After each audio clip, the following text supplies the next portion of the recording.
Hello, YouTube!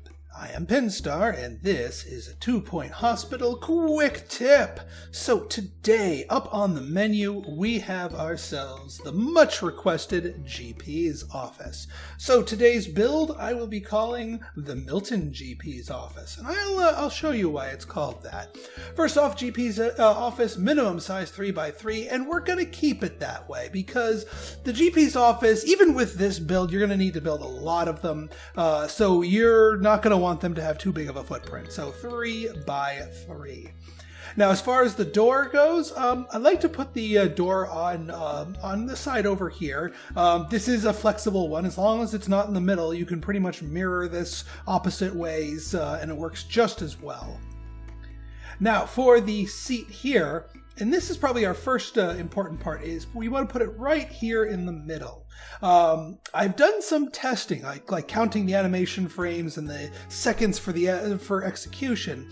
This is the most efficient way for the patient to get from the door into the seat so they can start their consultation with the GP. I used to think it was doing it like this, but there's more animation frames needed for them to go around the chair and then take a seat. So like this to the side, boom. Now, now here's the big thing that a lot of people, well, not necessarily a lot of people, but you may not have known, we need medicine cabinets. More so than in any room. I know I've touched on medicine cabinets in the ward videos, but in the GP's office, medicine cabinets are king. So let's get an efficient layout of medicine cabinets. We're going to take one, put it right here, like facing up like that. We're going to take the filing cabinet because even though the filing cabinet doesn't do anything for us, it is required to finish the room. So we're going to place our one filing cabinet and then back to the medicine cabinets.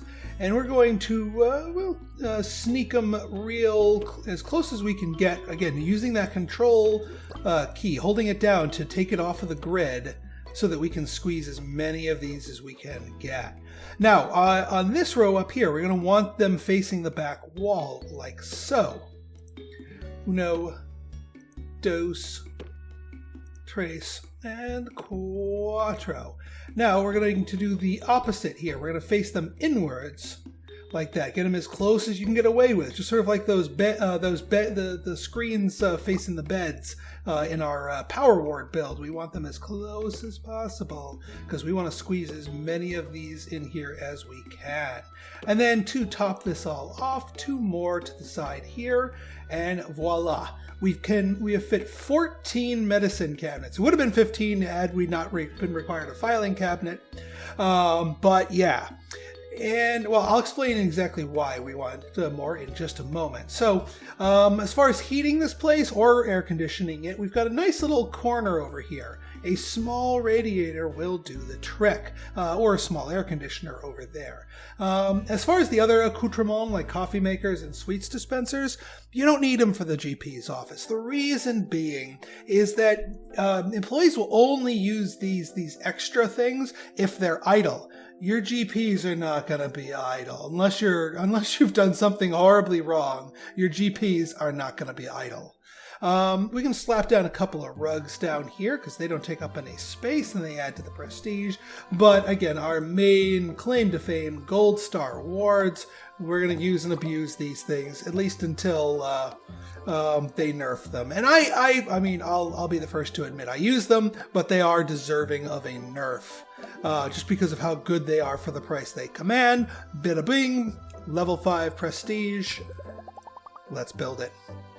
Now, as far as why we want all of these, there's a deeper reason than just helping out your diagnostic rates. You see, the way the GP's office works is the following. You also might be wondering, why do I call this the Milton GP's office? Well, its layout here kind of reminds me of the movie Office Space, in where they moved the guy Milton's office down into the basement.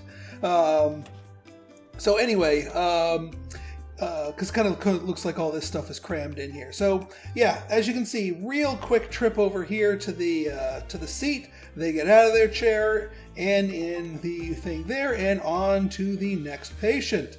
Onwards and upwards. Goes in there, goes over to the seat. Minimum numbers of frames of animation. Now, I did do one testing on the hypothesis of whether or not. Oh yeah, see that diagnosis 98%? That is why these are so important. So when you have all of these in here, combined with a decently competent doctor, you'll have a higher level of diagnosis percentage here. Now, this particular person didn't get very much because it's probably lycanthropy is a higher level disease, a higher difficulty disease, but you're not going to be able to 100% everybody, but the more people you can 100%, the fewer people need to be sent to alternative and secondary treatments or diagnosis centers, which means they don't need to make the return trip back to the GP's office, which cuts down on the number of people needing diagnosis, and that therefore cuts down on your overall queues here. So yeah, he had to come back from some secondary diagnosis. This guy's coming back from some secondary diagnosis, so he's finishing up. So had we had an even better and more skilled individual here, we'd have even fewer people streaming into this GP's office. So this will certainly help as much as possible, all of these. But again, these medicine cabinets will not do everything. You need a good doctor as well. So I hope you guys found this useful.